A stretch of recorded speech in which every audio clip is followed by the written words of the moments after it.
I know I'm going to ruffle little feathers today, but let's go ahead and do it.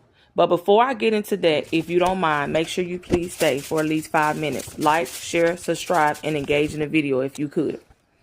I've never understood what the hype is about a child with a disability and parents receiving Social Security checks, not knowing the details that are surrounded behind it. A check is not just based off a child with a disability, but the check is also based on the family's income. So let's talk about it. For example, in my home, we are workers, and I'm not knocking anyone who does not work, because a lot of times the kid has a lot of hospital visits and the parents are not able to work and are also losing their homes.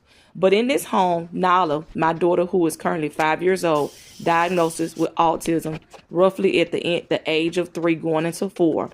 She requires 8 Pediasures a day, but that does not mean that it may not increase.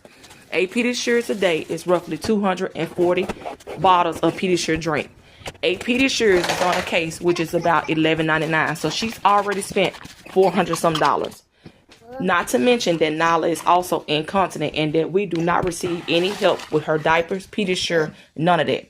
That is not to say that later on we may not be able to receive help, but right now we are not receiving the help. So before you decide to adopt a child or get a child or talk about a child with a disability, come back for part 2. Bye.